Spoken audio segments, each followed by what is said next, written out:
Okay, so where and when were you born? I was born in Salvador, Bahia, Brazil. It's my actually I still live in here.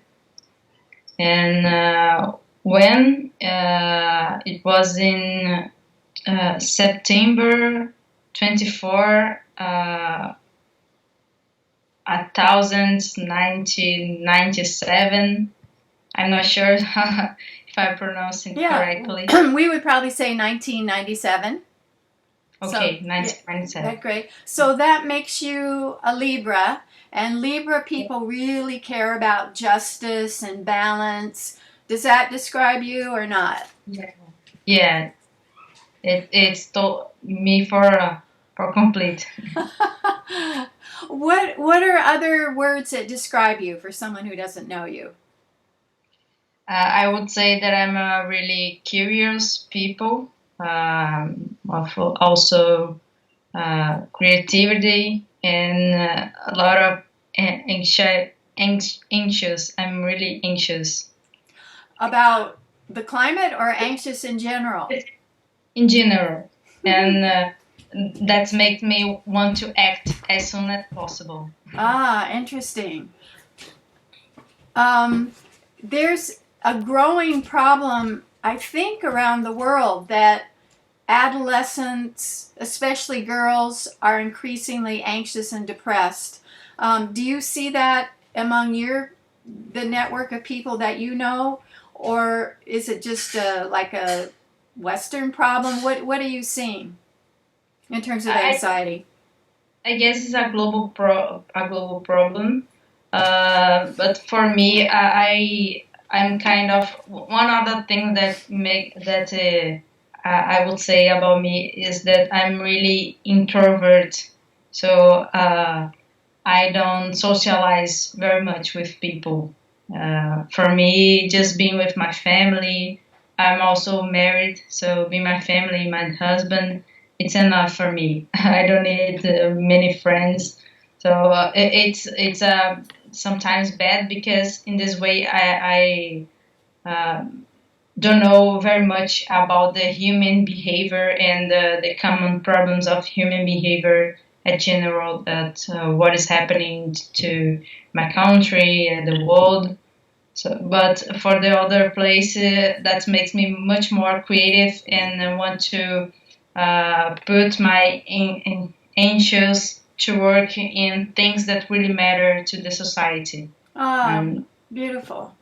That it's like alchemy, like the medieval alchemists wanted to change lead into gold, so that you use, or it's like Greta Thunberg using her autism spectrum to really focus on climate change. That I think yeah, yeah. that's brilliant. I love it. Do you have brothers and sisters? No, no, I'm the only child. And tell us about your educational background. Where did you go to university? What did you study? I study in a federal university of my state. It's also at my city, Federal University of Bahia. Biotechnology, what was my graduation. So after I did I don't know for sure if it's post graduation Postgraduate. in this field of um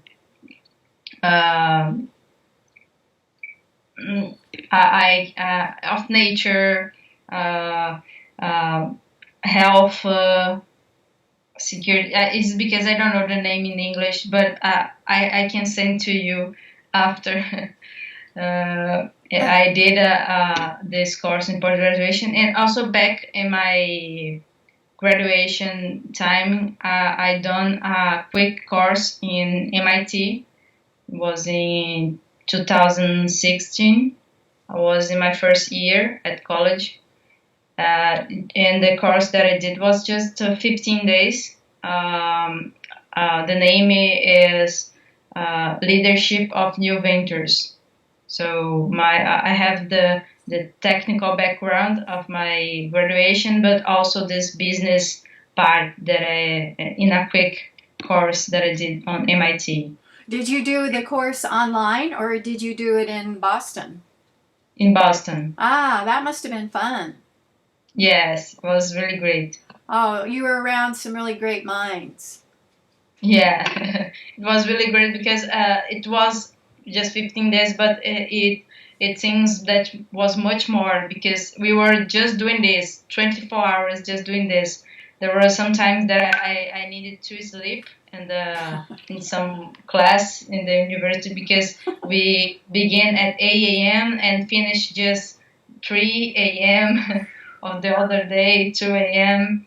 So the small time I prefer to sleep there to wake up to and then and be ready really quick at the another day.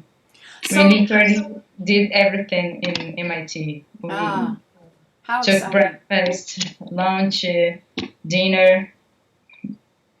When you studied bioengineering, is that what you called it as an undergraduate?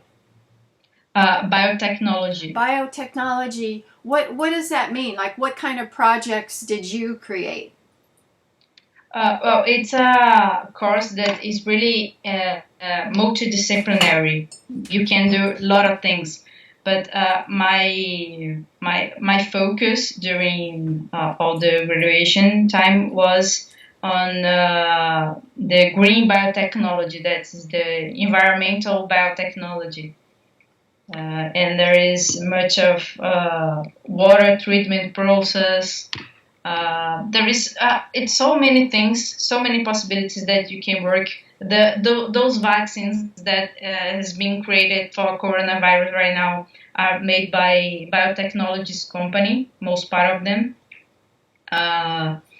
Yeah, there is foods that are made by biotechnologies. There is so many things that we can do, but my focus was on environmental biotechnology. Mm-hmm.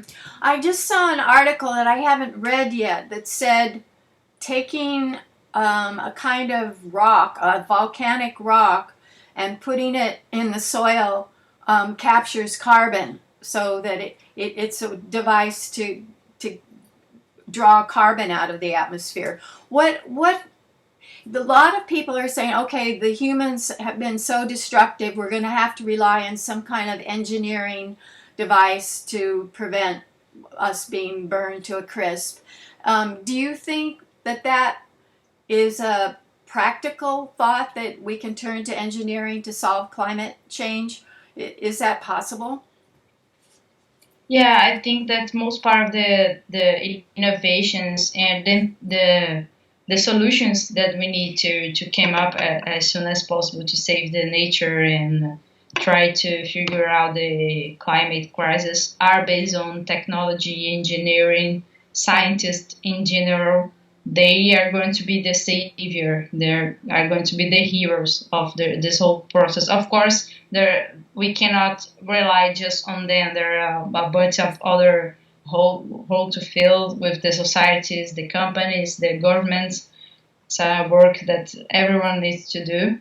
But I think that solutions will be mainly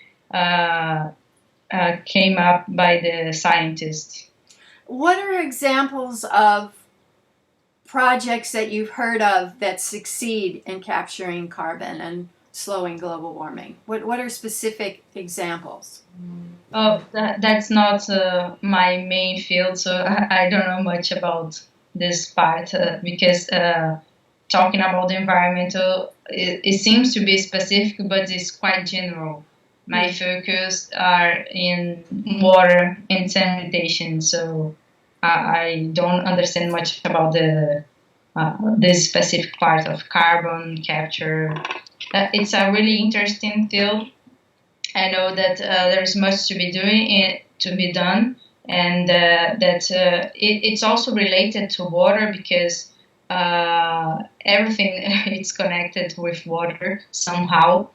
When we produce a car, for example, we just not use the water in the process of the fuel to fabricate the fuel, but the car and when we we emit these carbons there we put these chemicals and these toxins on the air. It pollutes the rain that will drop and could be used to be drinkable or something else, but they come polluted because of the air contamination. So this is just an example. There is so a bunch of things that I could talk Right. about this. And our bodies are 70% water, and Yeah, the planet is what, 70% water? I mean, it's water everywhere. yeah, Okay, so exactly. what Water. you have It's focused on making detoxifying water, or what exactly have you focused on in terms of our water use? I began when I was 15 to create a technology that can use just the sun radiation to clean the water from the rain. But of course, focus on rural areas where there is no air pollution, so the rain is safe to be used to drink. It's a process that we don't need any chemicals. We don't need any solar panels. Are just the sun radiation, the same the UV light from the sun, the same that can cause skin cancer on us, can kill the microorganisms inside the water, the bacteria, virus, and microorganisms that can cause disease, the water-related disease, and also is the second main cause of children death, children of 0 up to 5 years old. How is the water stored so it's not in plastic and so it doesn't evaporate? It's a reservoir made of steel and with a glass cover. So it's the cover is transparent, and then the sun radiation can penetrate at the water. So it doesn't evaporate. No, no. Interesting. And what were you encouraged by a teacher when you were 15, or what got you into this project? Well, it's a really interesting story because since I was a kid, I was always fascinated about nature, and my dream was to become a scientist. I was also really fascinated about biology, physics, chemistry, and of course, I had amazing teachers when I was a kid that made me much more interested about those fields. But when I was 15, I saw a post on the school wall calling for projects. The name of the prize was Young Scientist Award. Was just in Brazil, and it needed to be projects, water related projects, because it was 2013, the International Year of Water Collaboration. So, as I knew that in my state, in my region, there is the northwest of Brazil. There were, and still there is a huge problem of people lacking access of safe drinking water. Then I wanted to focus on the specific problem of the water to participate of the projects. That was when I first came up with the idea of Aqualuz, at least the first version.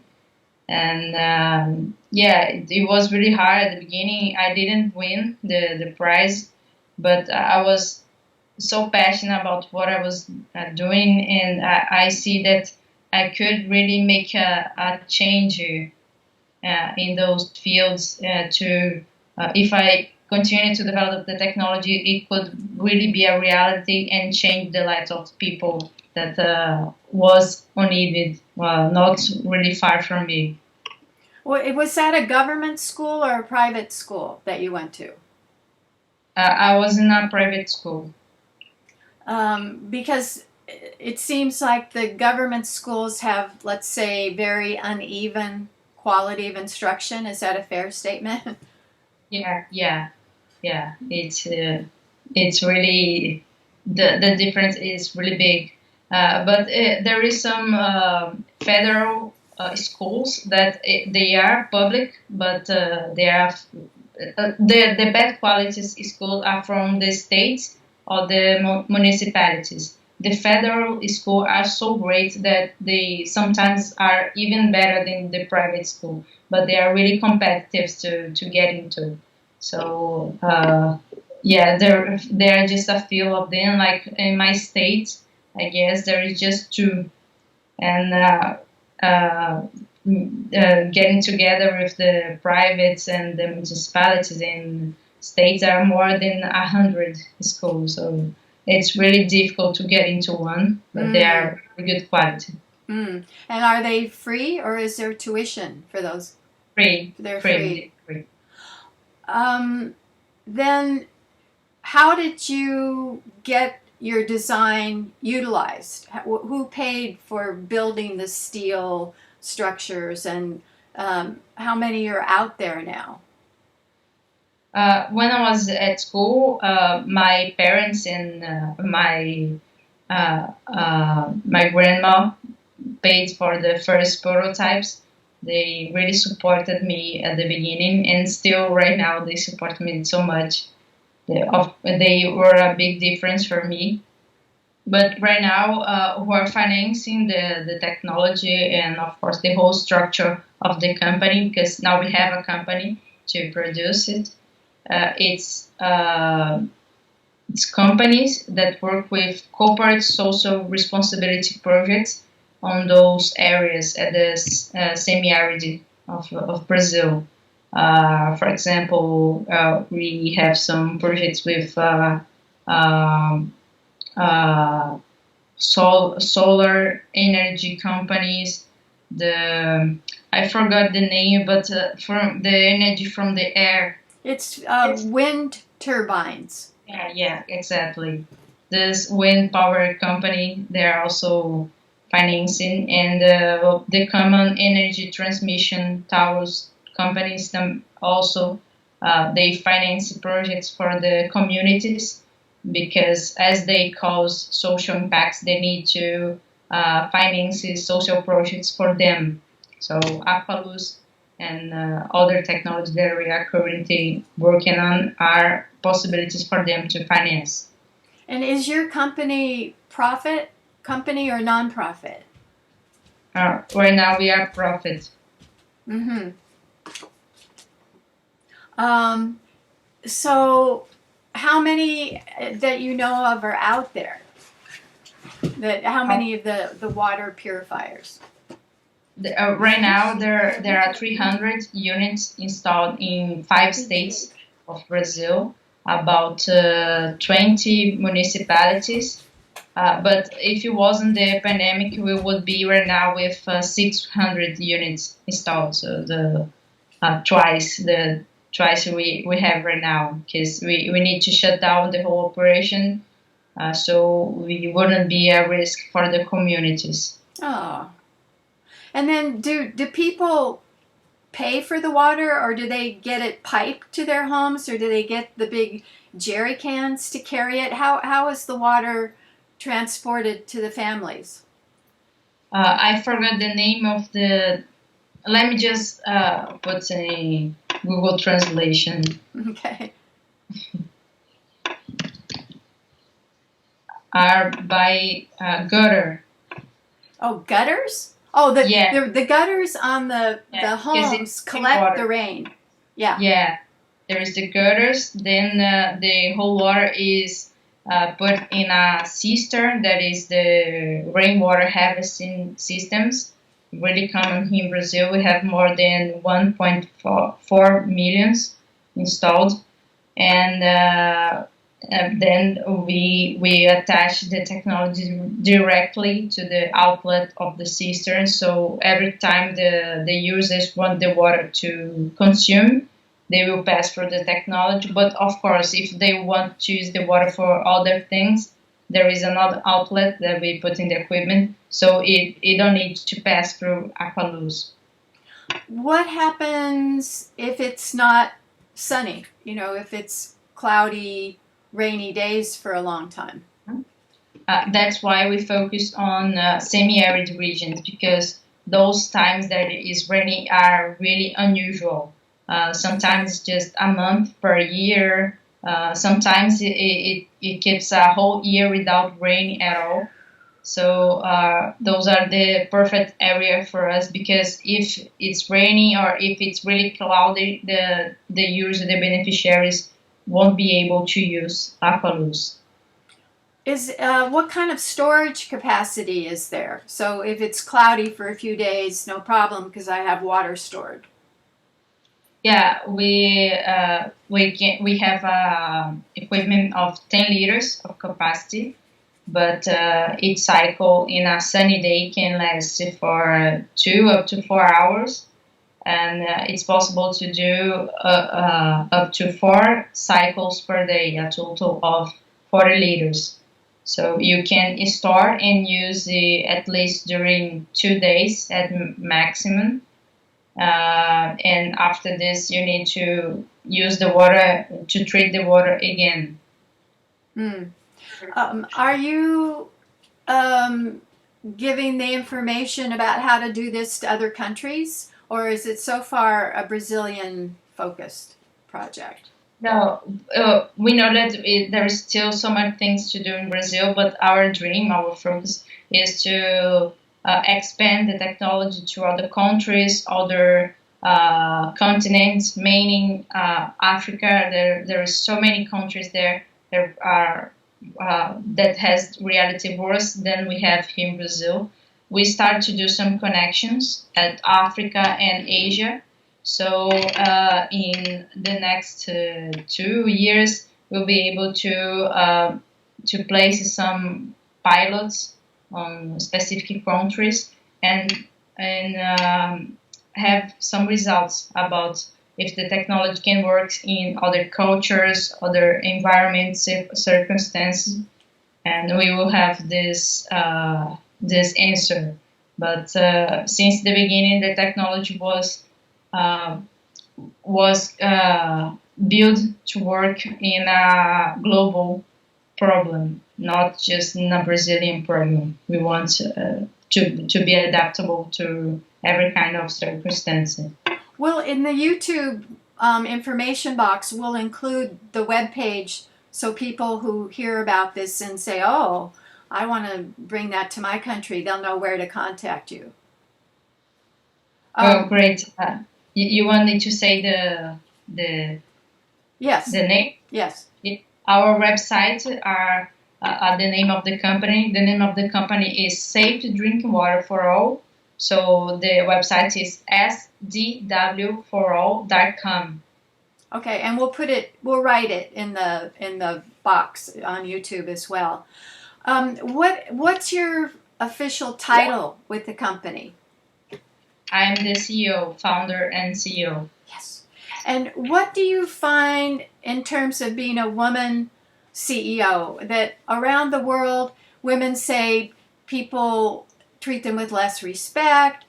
But the interesting thing is that when companies are in trouble economically, often they bring in a woman to rescue the company that's failing. So I'm wondering what kind of reaction you get being a woman CEO.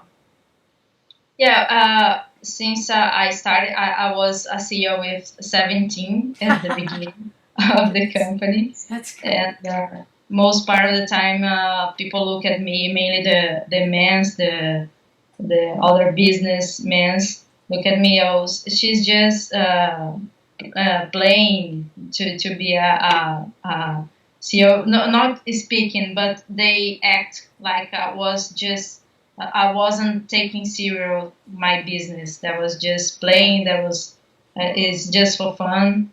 And she's too young for this. She is just a woman. And sometimes in startup competitions, I saw the difference of the judges. For me, up to other business that were co-founded by men. There were so many opportunities that I missed because of this. But after winning the UN prize, I was the first Brazilian to win this UN prize. Uh, Everything changes for me. Of course, I'm sure that there is still some behaviors, negative behaviors, because I'm a woman, I'm too young. But now, after the UN recognitions, they saw me as someone that are important, that is important on the field that I'm working on. I'm kind of a reference of this field. Also, not only Brazil, but internationally, I some others companies and events asked me to be a speaker in some international events. So everything changes after the UN prize. What was the name, the title of the prize? Young Champions of the Earth.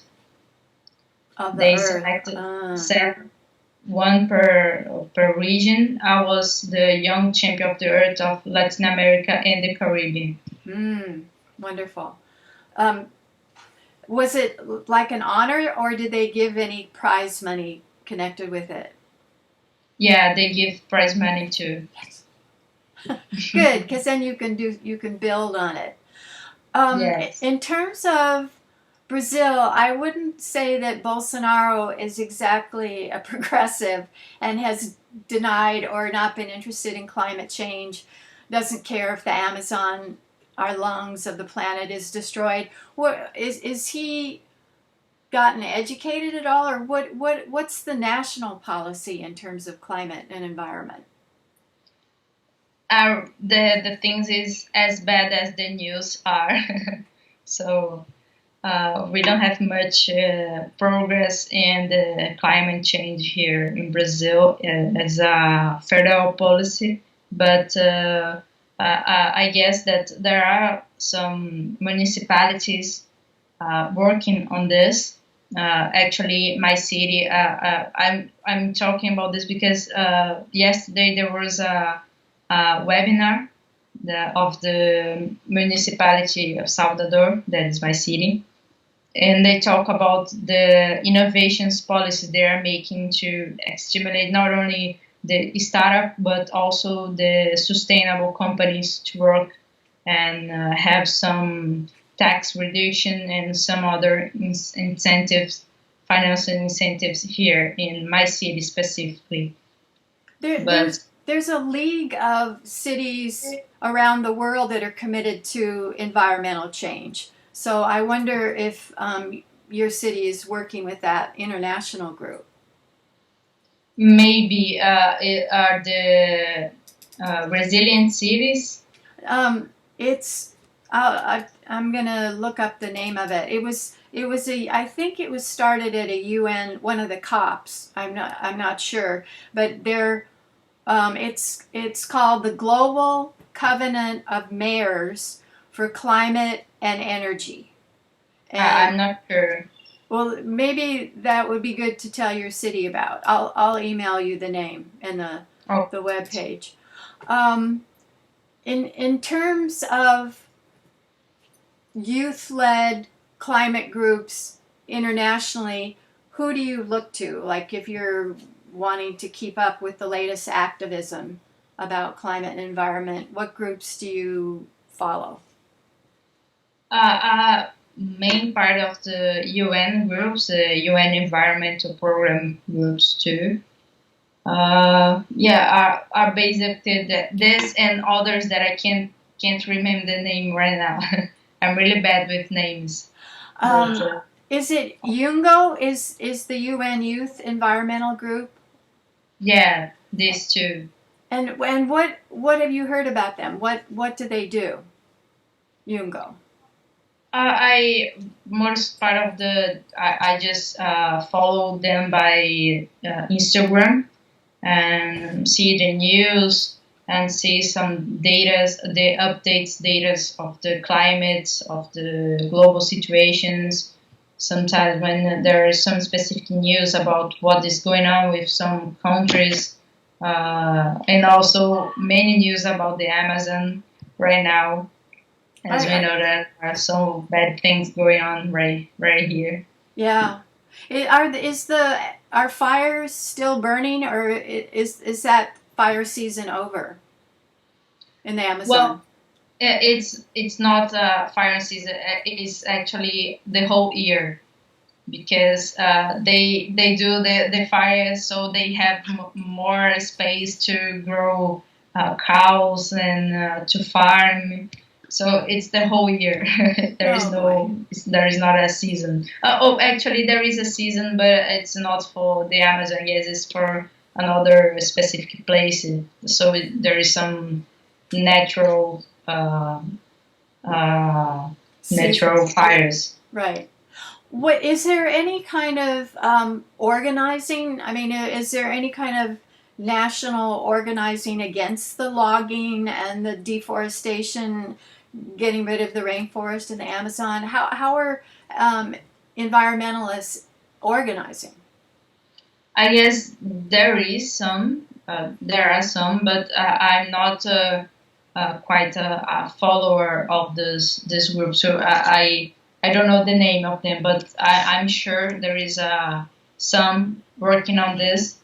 Uh, if it's needed, I can search and talk to you later. Okay.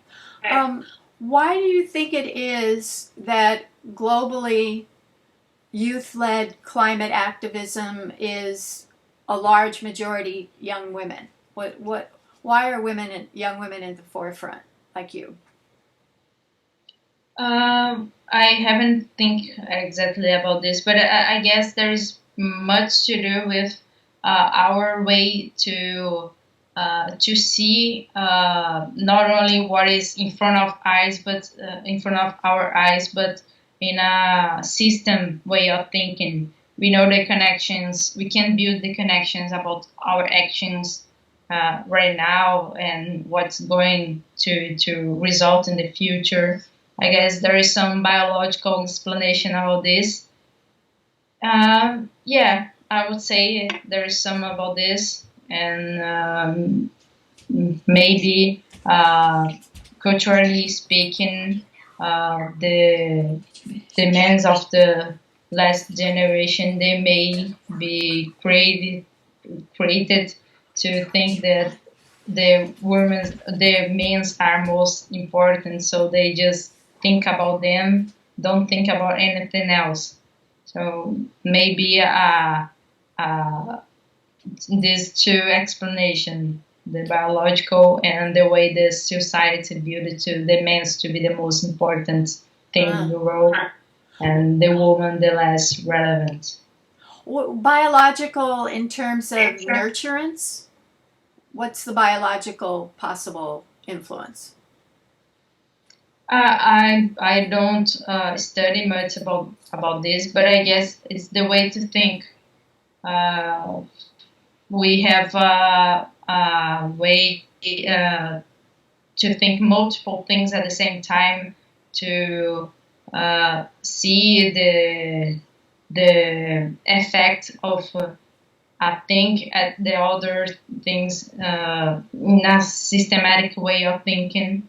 I guess there is maybe something about this, so we can see the ecosystem as something really related to our actions right now and also the past, and maybe we can see what's going to happen in the future.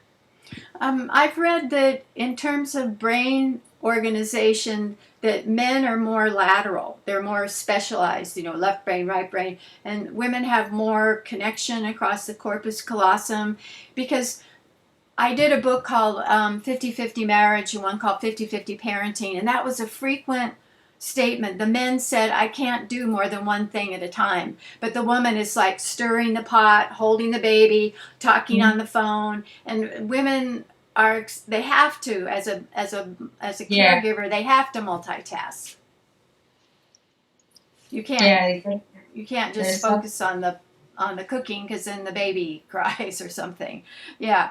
And then the other part of that is that Generation Z, your generation, seems uniquely able to be strong voices at an early age. What do you think there is about your Generation Z that enables them to be those kind of people in the vanguard?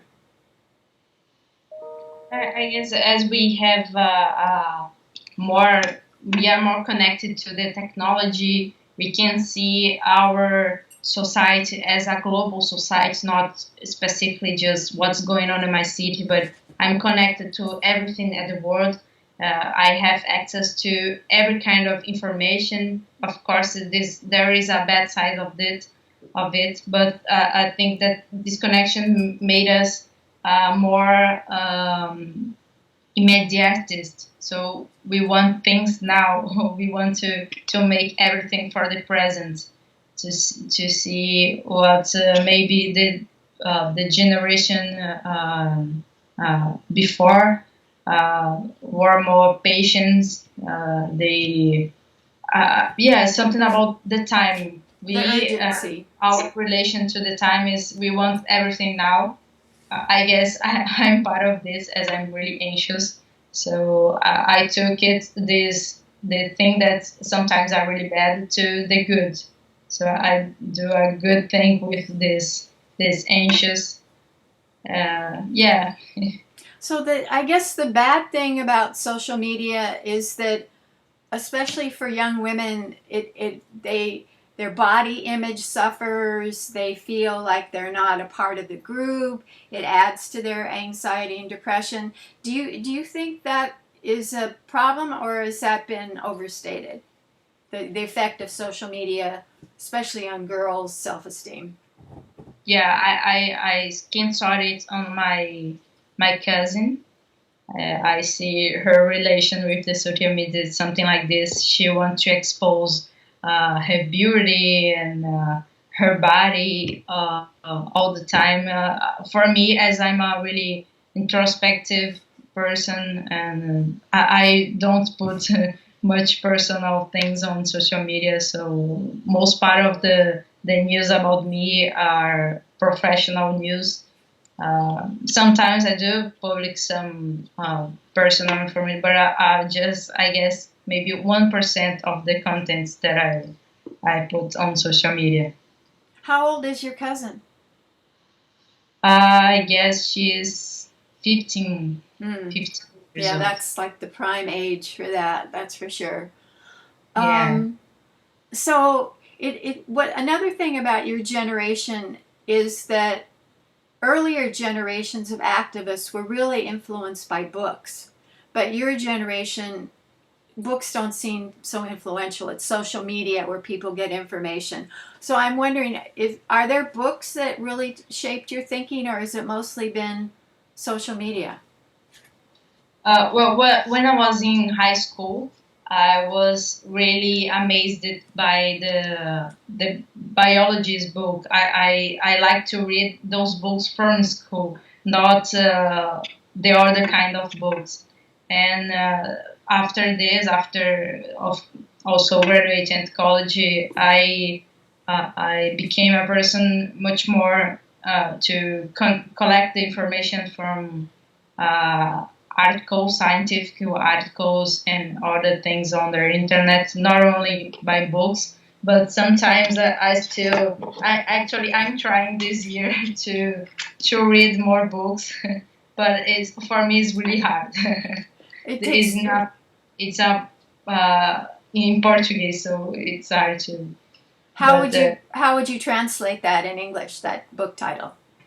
the book title is Our Place, and there is some other red lines here. The pathway that took me, the who took the author book for fighting for more women on political in Brazil. Hmm. So she's a deputy here in Brazil. I'm just reading this book because I received it as a gift. It's not the kind of book that I read. Actually, let me pick other books that I'm trying to read, but it's still really hard for me. Okay. So I have this. That is about a business. Hacking The Growth by title, Sean Ellis and Morgan Brown about business strategy for yes. marketing. Okay. And these are Uh, more what the I like to read. Circular Economy by Catherine Wittmann. Yes. Oh, and is that in terms of like not a growth economy? Like we've been brainwashed that a healthy economy is grow, grow, grow every year. If you're not growing, then that's bad. And circular economy is you don't aim for growth, you aim for human satisfaction. Yeah, I guess there is so many things that we can learn about circular economy and to implement in our world in general, not only in Brazil. But I still really early on those pages.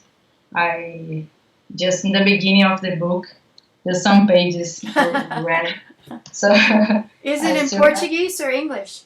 it's in Portuguese. Ah, It's a English book, but I have the Portuguese version. right. How did your English get so good? How did you get so fluent? I don't consider myself as a fluent, but You are. thank you. But I did 5 years of English course when I was a teenager, from 11 or 12 up to 16, 17 years old. When I was a teenager, I hate to do English course. I fight with my mother to take me out, but she keeps it making me go, and now I thank her so much for this. It has been really important for me.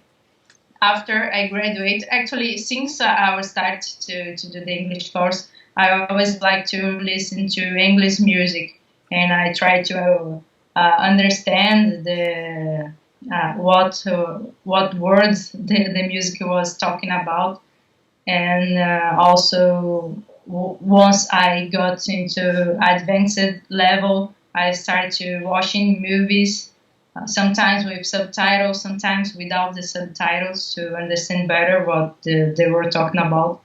And right now I have some international experience. I passed a month on Switzerland talking just in English.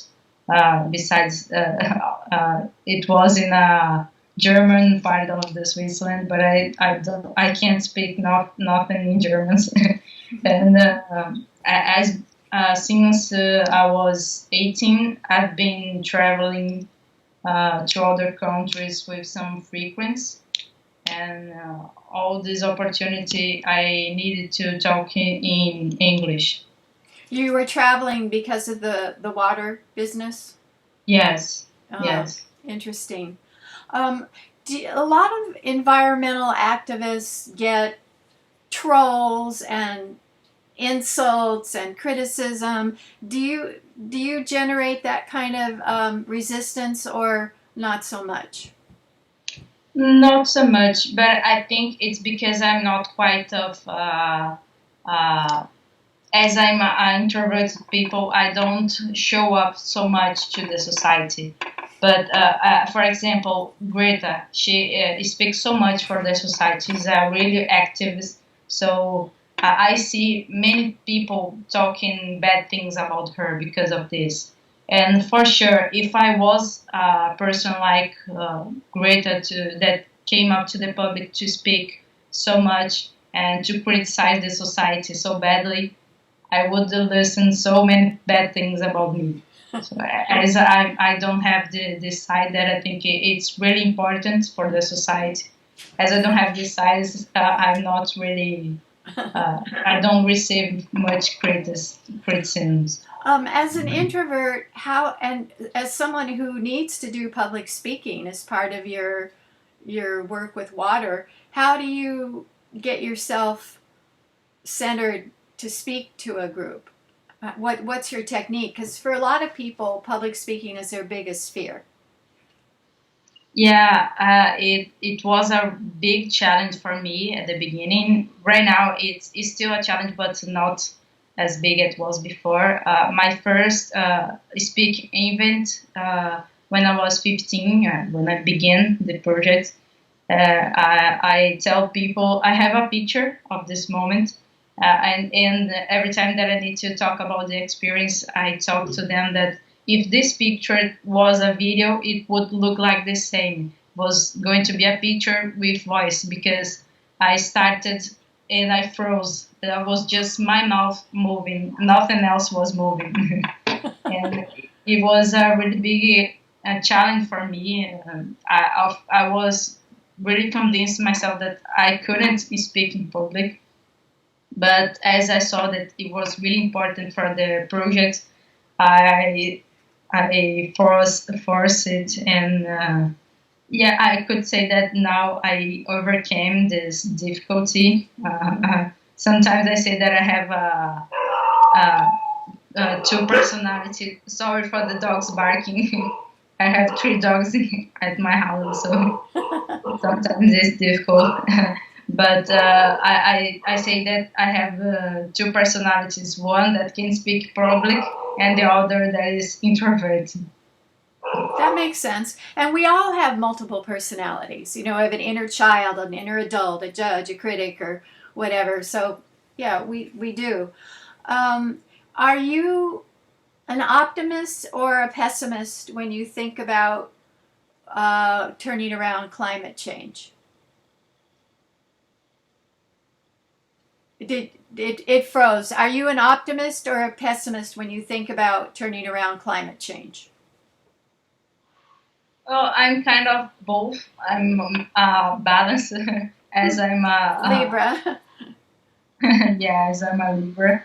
But it depends much of what is it has been said. For example, if we talk about um the developed goals, I would say that it would be impossible for us to achieve everything by 2030. But if we were talking about making the access, that is my field, to make the water access democratic, um, democratic thing, I would say it's possible. Of course, not by the same uh, time as the UN wanted the world to give, but I think it's possible. And yeah, it really depends on what is being said. I try to be rational about what are the data that I have and say if I will be optimist or be a pessimist about this subject. What strikes me is that we have solutions to all the world's problems: climate, poverty, inequality, education. We know the solutions. That's not the problem. The problem is the lack of a circular economy and the will to move forward. So it's ironic because we have the solutions. Yeah, I completely agree with you. And but it's not just to have the solution; is to know how to put it in action and how to make it really function. Yeah. That is the main challenge. What do you see yourself doing, say, 5 years from now? Where are you headed? I think that I will still be in my company, but with several technologies and working in different countries. Maybe I wouldn't be as much at the business area, but much more involved on the technological development process. That is what I love to do. And yeah, we would be a much bigger company. Would be much more. We would have much more recognition internationally speaking, and personally speaking, I would be at my house with at least a kid. I don't know if a daughter or a son, but but I have this dream to have my family in a short time. Mm-hmm. What other technological projects are percolating in your brain? What if you had more time and more money? What else would you be developing? Well, I have in my company we have 5 products right now. Not only Aqualus, we have Aquapluf. There is a laboratory for the spirit of coronavirus that have some differentials from the others laboratory. It uses the rainwater. It is also just food operated. It's all made of steel and can last for 10 years. And We what have it's a wait, it's a toilet? Did you say it's a no toilet? lavatory to wash the hands in at public places. Okay. Oh, I Uh, see. Got it. I can send you more information after if you. It actually, it's in our website too. You can find information about Aqualus and Aquaplus at the link that I sent in the chat. What's Uh, number three? Number 3, Aquasolina. It's a solar desalinator. So in this technology, the water evaporates to create the clean water. Focus on water with salty water. And we have also 2 more technologies for sanitation problems. One is a dry bathroom, the Sano Seco. It's a Latin and Portuguese name. Uh, so it doesn't use water at the toilet and separates the solid part and the liquid part. The liquid part goes to the other technology. There is the Sano plant. It's let me try to figure out how to explain speaking in English. It's a solution that treats the gray water from the house, not only the liquid part of the toilet, but the water from the kitchen, from the bath, and the nutrients are used to grow plants like bananas. We are working right now with bananas, so the nutrients of the water are used to grow more these plants. Right now we have these 5, but of course we want to have as many technologies as is needed to solve every kind of water-related problem. Desalinization is really needed in parts of the world that are experiencing drought and the aquifers are drying up. But as from what I understand, desalination is really expensive. And what do you do with the salt? You can't put it back in the ocean because it would change the chemistry of the ocean. So is there hope that desal will become less expensive? Well, the process that we use doesn't need energy to work or any filter. Oh Are wow. not. It's the same process that we use at Aqualus, but in a more strong way. So the water can really be evaporated and be stored in other places. So it will get separated by the salt, and the salt can be used, and the cuisine can receive some treatments. We are not. We didn't solve yet this problem of the salt, but we have some solutions. And right now, this technology, the aquasolina, are just for domestic use for family. For family, we are we are not in the scale of the technology yet. We would need another kind of methodology. It would be a different technology. It wouldn't be aquasolina. Hmm. Fascinating. So, roughly, how much money does it cost to build the water purifier in a family unit? What just for the materials? Mm-hmm. I'm trying to think because I know in reais, but I need to convert to dollars. To dollars, it will be something $150 maybe. And then it lasts. Yeah, It's good for 10 years or something. 20 years. 20 years. So that's a great investment. Yeah. That's huge. Let me just do the math here again. How much would be? Yeah, 150. Nothing. No. Is there anything else that you would like to add about your generation, women leaders, making change, the environment that we haven't talked about? I'm sure there is, but anything that comes to mind now? No, I think that we discussed the main things Okay, great. that I can remember right now.